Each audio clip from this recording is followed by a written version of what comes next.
തന്ത്രപരമായ നീക്കവുമായാണ് ഇറാൻ നിൽക്കുന്നത്. ഇറാനെ ആക്രമിക്കും മുൻപ് അമേരിക്ക ആക്രമിക്കപ്പെടുമെന്നാണ് പറയുന്നതും. അമേരിക്കൻ ചരിത്രത്തിലെ കോമാളിയായ പ്രസിഡന്റാണ് ഡൊണാൾഡ് ട്രംപിനെ ചരിത്രം വിലയിരുത്താൻ പോകുന്നത്. വാക്കിലും പ്രവൃത്തിയിലും സ്ഥിരതയില്ലാത്ത ട്രംപ് ഇപ്പോൾ റഷ്യയുമായും പിണങ്ങിയിരിക്കുകയാണ്.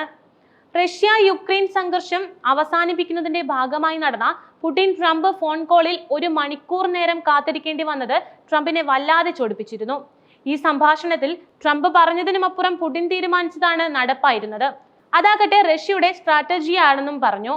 യുക്രൈൻ പ്രസിഡന്റിനെ വൈറ്റ് ഹൗസിൽ നിന്നും ഇറക്കിവിട്ട വീര്യമൊന്നും പുടിന്റെ അടുത്ത് ചെലവായിരുന്നില്ല.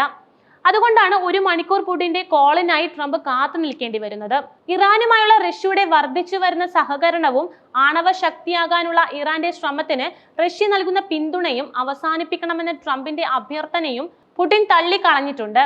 ഇറാനുമായി മാത്രമല്ല മറ്റ് അറബ് ഇസ്ലാമിക രാജ്യങ്ങളുമായും ശക്തമായ ബന്ധം നിലനിർത്തി പോകാനാണ് പുടിൻ ശ്രമിക്കുന്നത് ഇപ്പോൾ.